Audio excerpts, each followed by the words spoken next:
Tell me, AJ, what is this right here? My pool. Your pool? Yes, sir. The one that was in this picture that we just saw a few minutes ago? Yes, sir. All right. And who is this right here? Me. Who is this, or what is this?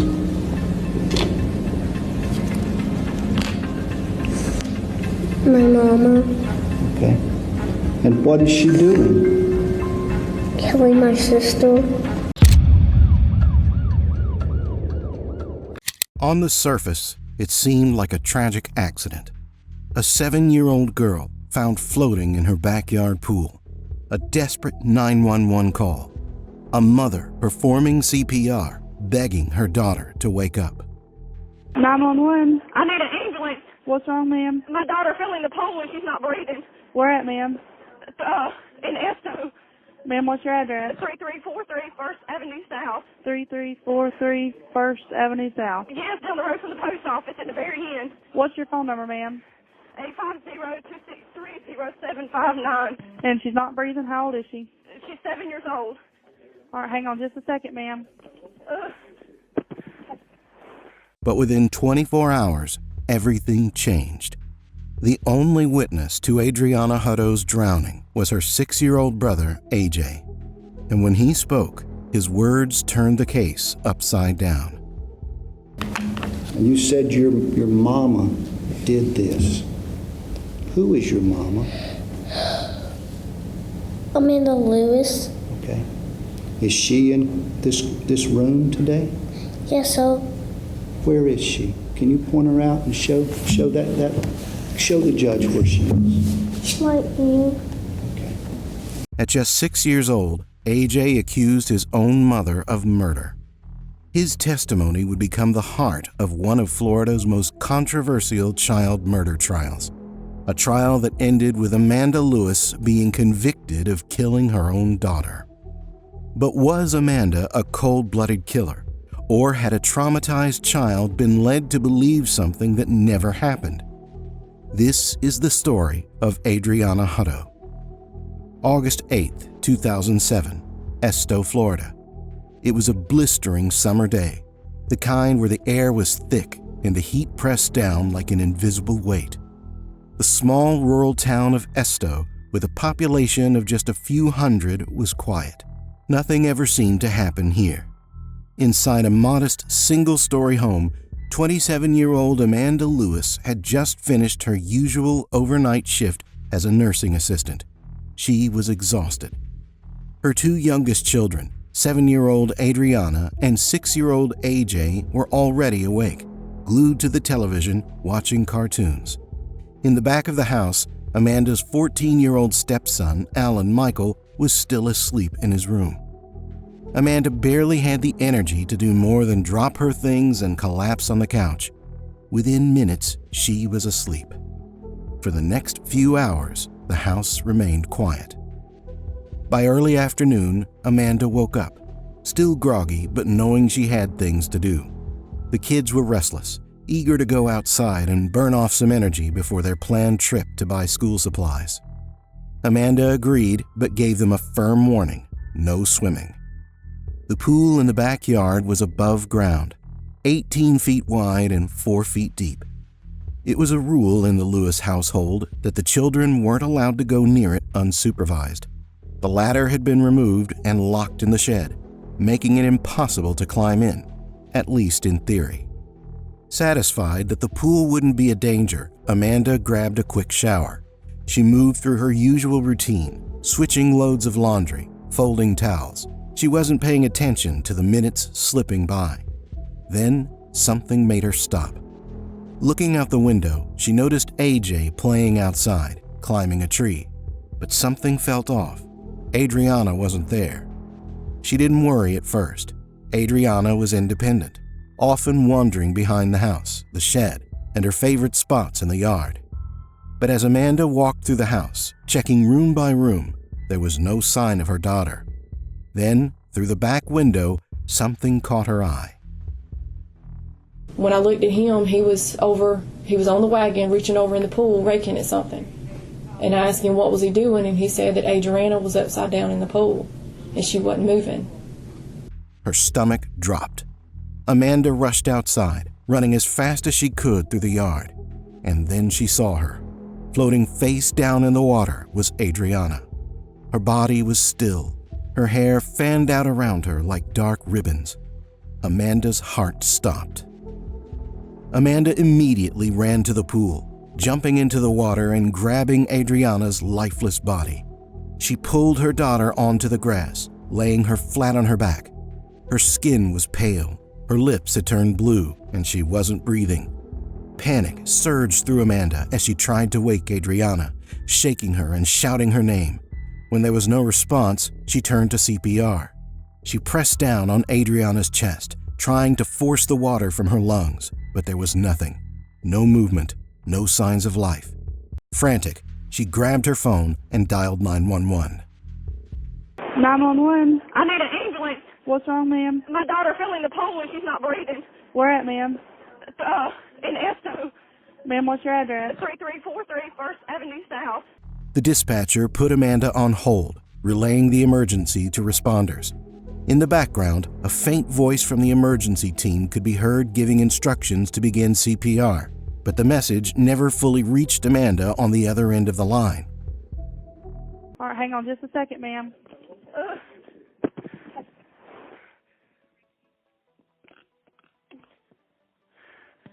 Oh, God. Just a second, ma'am.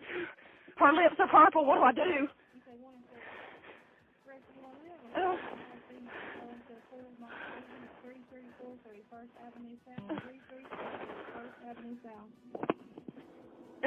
Ma'am? Water's just coming out of her nose. Yes, sir. Ma'am? Huh? You said water's coming out of her nose? Yes, I've got her on her side. It's just coming out of her nose every time I move her. Okay, hang on just a second. Please hurry. Rescue? Yes, ma'am. I've got them on the way. I'm going to see if they can do something to help you. Hang on just a moment. She continued chest compressions, pressing against Adrianna's small frame, desperate to bring her back. She called out her daughter's name, begging her to wake up. The seconds dragged on, stretching into what felt like an eternity. Then, the wailing sound of sirens cut through the heavy summer air. Esto Fire Chief Charles Corcoran was the first to arrive. He rushed to Amanda, finding her still hunched over Adrianna's body, struggling to perform CPR. Taking control of the situation, he took over resuscitation efforts, checking for any sign of life. Adrianna's body was still warm, but there was no pulse. Corcoran continued performing compressions. He tried everything, refusing to give up. Then, after what felt like an agonizing eternity, he detected a faint heartbeat. For a brief moment, hope flickered. Adrianna was loaded into an ambulance and rushed to a landing site, where a helicopter waited to transport her to Bay Medical Center in Panama City. Doctors fought for over an hour to save her, but it wasn't enough. At 5:05 p.m., Adrianna was pronounced dead. What was supposed to be a routine summer day had ended in the most unthinkable tragedy: a drowning, a freak accident. That's what everyone assumed. But within hours, everything changed, because someone had a very different version of what happened. In the hours following Adrianna Hutto's death, the small town of Esto mourned what appeared to be a tragic accident. A young girl had drowned in her family's pool. A heartbreaking but seemingly straightforward case. No signs of struggle, no immediate suspicions of foul play. But that perception shattered within 24 hours. That evening, Amanda's brother, Brenda Burns, and her stepfather, Charles Burns, took AJ into their home. They wanted to comfort him, to make sure he felt safe after the trauma of losing his sister. At first, he was quiet, but as the evening went on, he began to speak, and what he said changed everything. Mama dunked Adrianna. Dad in the pool, I had to go get her so she can take a shower. And then Mom started peeking when I saw Dad in the pool out the front door.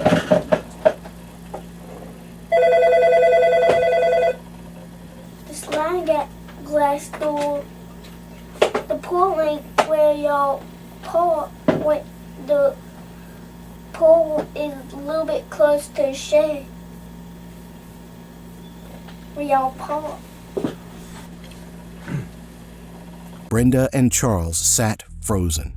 They asked him to explain what he meant. AJ told them that earlier that day, his mother had gotten angry at Adrianna because she had sprayed Windex on the television. Furious, Amanda grabbed her, took her outside, and pushed her into the pool. My sister, she wetted me and sprayed something that made everything smell good, and she didn't do this. She done the stuff that she didn't supposed to, so my mama got mad at her. So she threw her in the pool. But it didn't stop there. AJ described how his sister had tried to get out, kicking her legs, gasping for breath, but Amanda held her down. He said she covered Adrianna's face with her hand to keep her from screaming. And then she stopped moving. It was a chilling accusation, one that directly contradicted everything Amanda had told investigators. Brenda and Charles knew they had to do something. The next morning, they took AJ to the Holmes County Sheriff's Office, where he was interviewed by detectives. Sitting in a small room, the 6-year-old recounted the story again. His mother had forced Adrianna into the water, left her there, then dragged her back out and drove her somewhere.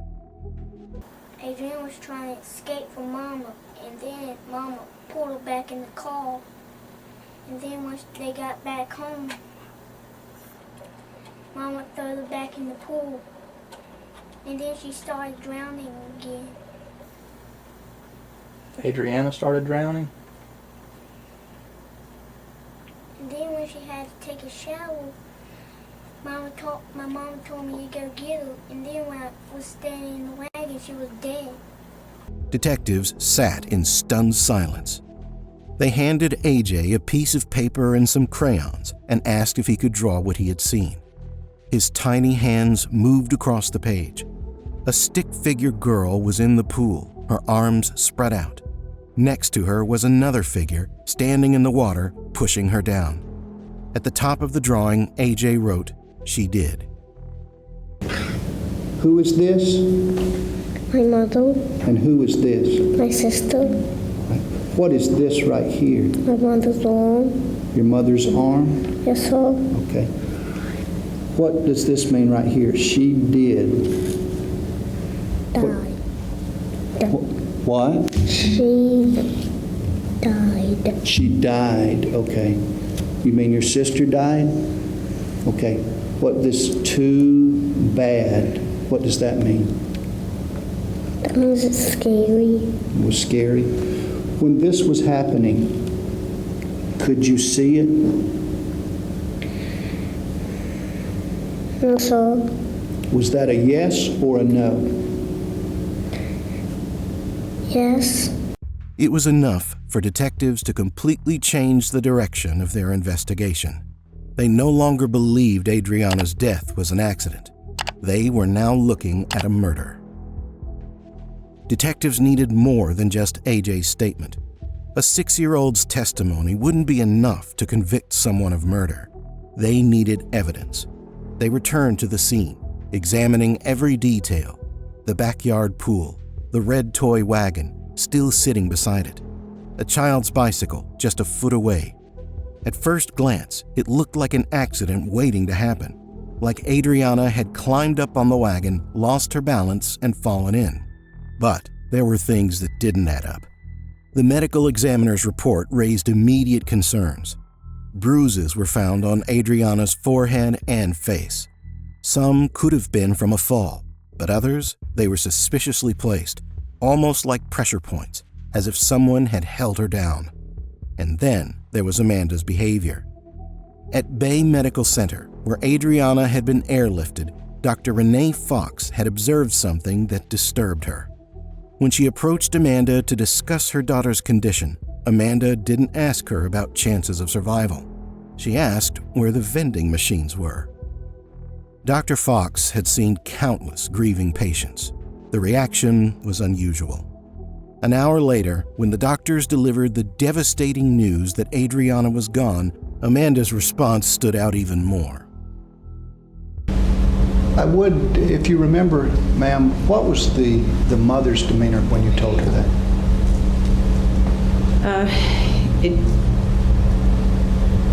It actually was, it struck me odd because it was almost calming to me to look into her eyes, and she didn't really have much of a reaction, and it just was very flat. Unemotional. I remember it distinctly because I was thinking it was better that she didn't. No outburst, no tears, no visible shock. She simply walked into Adrianna's hospital room, ran her fingers through her daughter's hair, kissed her on the forehead, and then walked out. It wasn't the reaction of a mother who had just lost her child. Witnesses at the hospital whispered about it. Was this the behavior of a guilty woman, or simply a mother in deep shock? Investigators weren't taking any chances. They turned their attention to something else, the conditions inside Amanda's home.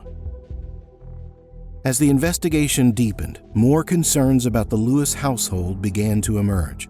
The Department of Children and Families had already been involved with the family in the months before Adrianna's death. School officials had reported concerns about the children's hygiene and living conditions. When investigators stepped inside, they were immediately hit with the stench of filth and decay.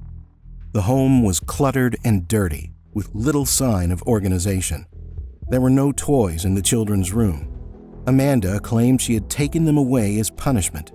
But when detectives checked the shed where she said they were stored, they found nothing. Then there was AJ's sleeping arrangement. He told investigators that he didn't have a real bed. Most nights, he slept in the living room, unless he was in trouble. When he misbehaved, he was sent to sleep in a small, cluttered back room that had once belonged to another child.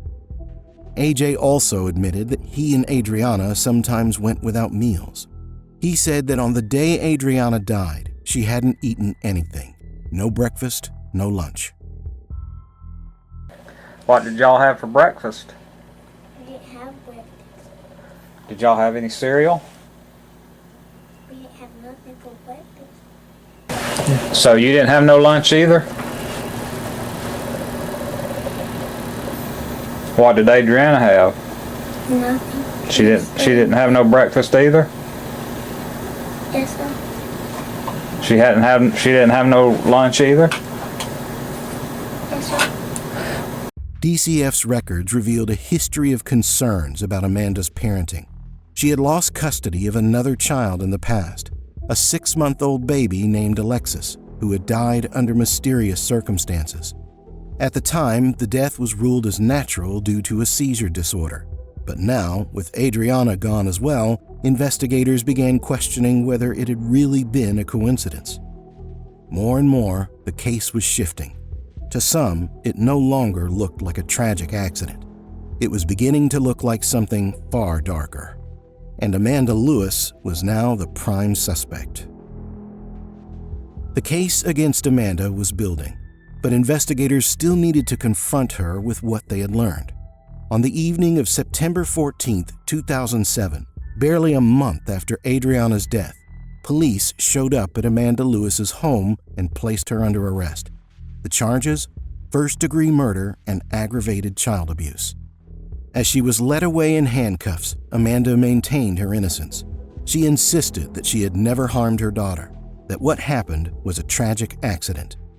But the state was prepared to prove otherwise. In February 2008, the courtroom was packed as the trial of Amanda Lewis began. The prosecution wasted no time in presenting their case. At the heart of it was AJ's testimony. Despite his young age, the judge ruled that he would be allowed to take the stand. When the moment arrived, the entire room fell silent.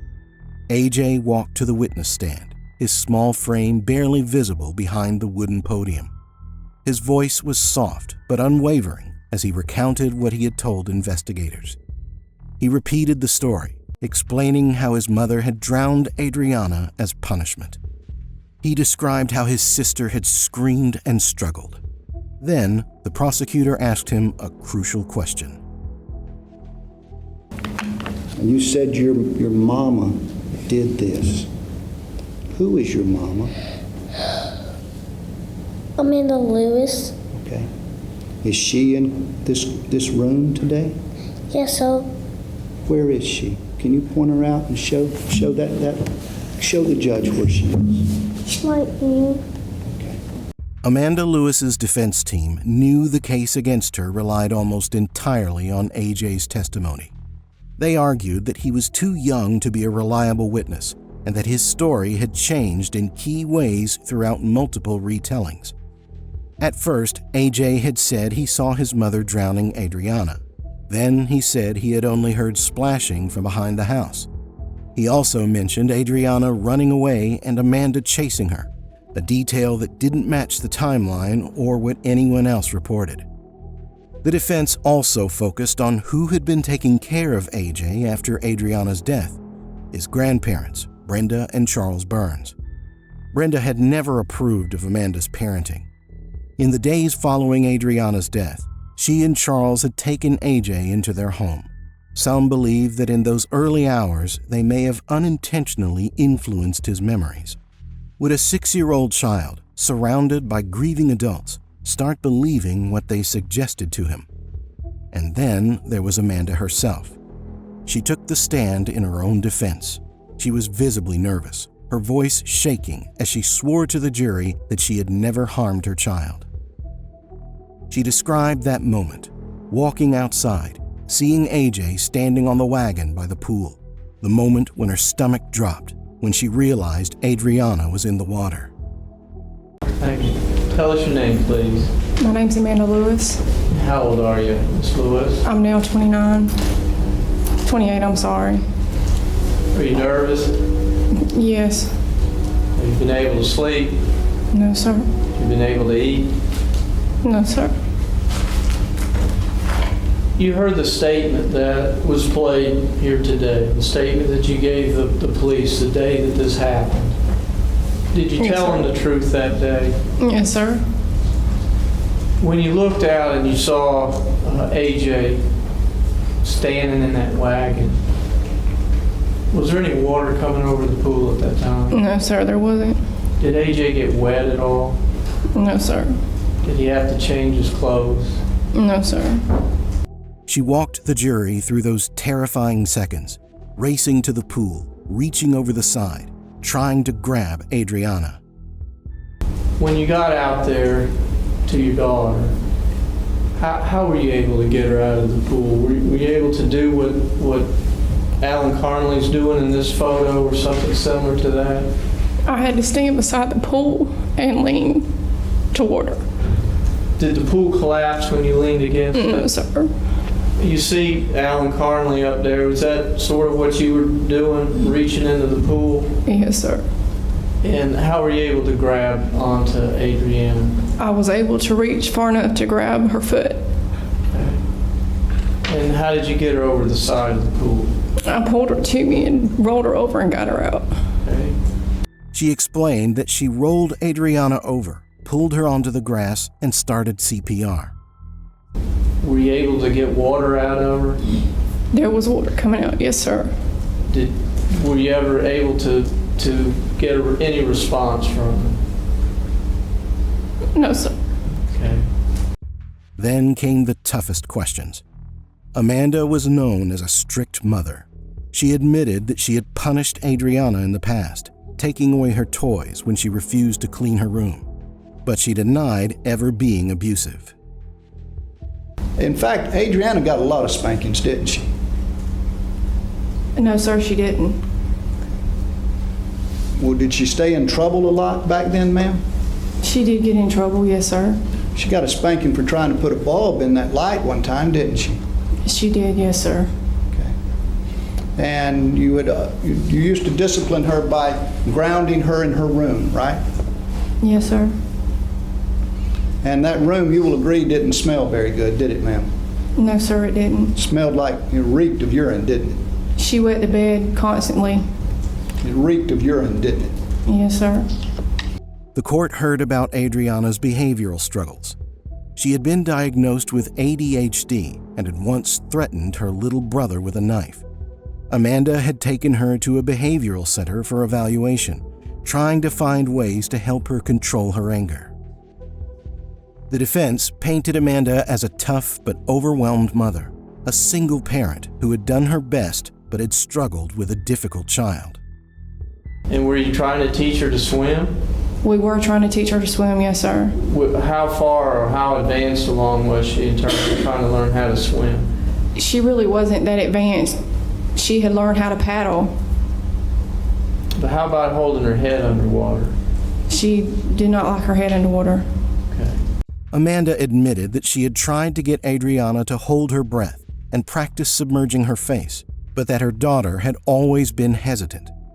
The bruises on Adrianna's face, the prosecution suggested they were from Amanda holding her underwater. Amanda had a different explanation. The bruises, she said, could have happened any time. Roughhousing with AJ, falling while playing, bumping her face against something. She denied ever hitting or harming her daughter.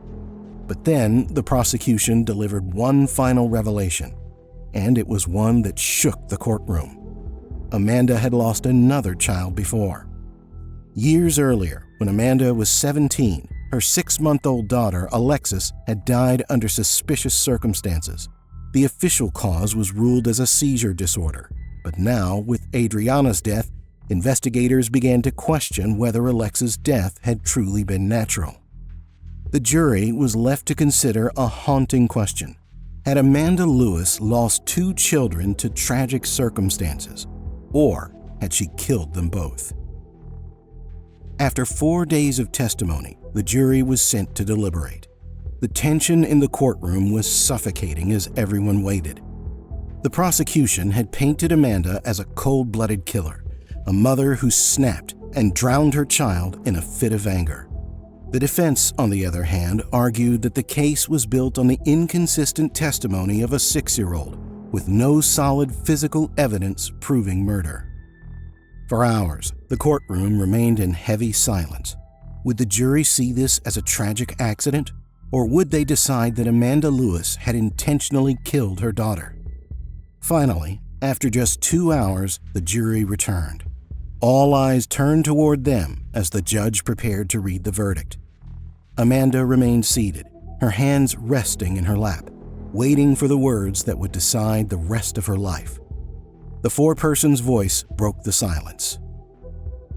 We, the jury, find as follows as to the defendant, Amanda Elaine Lewis, as to count 1 in this case. The defendant is guilty as charged of first-degree felony murder.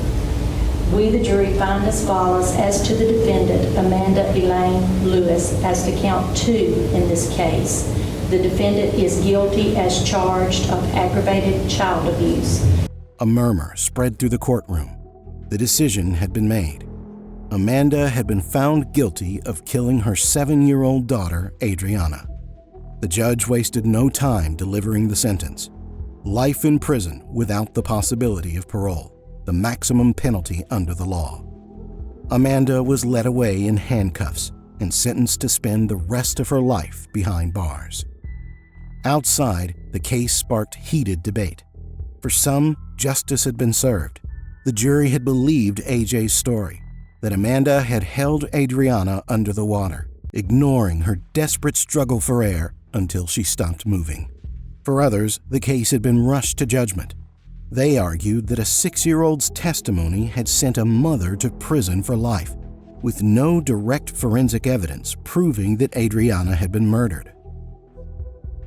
Amanda Lewis remains behind bars to this day. She has filed multiple appeals, but all have been denied. She continues to insist that she is innocent. In a 2016 interview with Piers Morgan, Amanda once again denied that she had anything to do with Adrianna's death. She described the events of that day the same way she had in court, saying that she had found Adrianna floating in the pool and desperately tried to save her. When asked directly whether she drowned her daughter, her response was firm. I've got to ask you this, because I want to see your reaction. Did you kill Adrianna? No, I did not. Did you dunk her in that pool until she drowned? No. She also spoke about AJ's testimony, suggesting that he had mixed up past events and that she believed he wasn't lying but was confused. Despite her conviction, Amanda still claims that she had no reason to harm Adrianna that day and that she had been wrongfully imprisoned for nearly 2 decades. AJ, now 24 years old, was adopted by relatives and raised away from the public eye. Since the trial, he has never publicly spoken about the case. But in just a few years, he will be old enough to decide for himself whether he wants to see his mother again. There are still people who believe Amanda was wrongfully convicted, that AJ was too young to understand what he saw, that the case against her was built more on emotion than actual evidence. But others believe justice was served, that Amanda snapped in a moment of anger and drowned her daughter in the backyard pool. The truth of what really happened that day in Esto, Florida, remains a point of contention. What do you think? Was Amanda Lewis guilty? Or was this a tragic accident that put an innocent woman behind bars?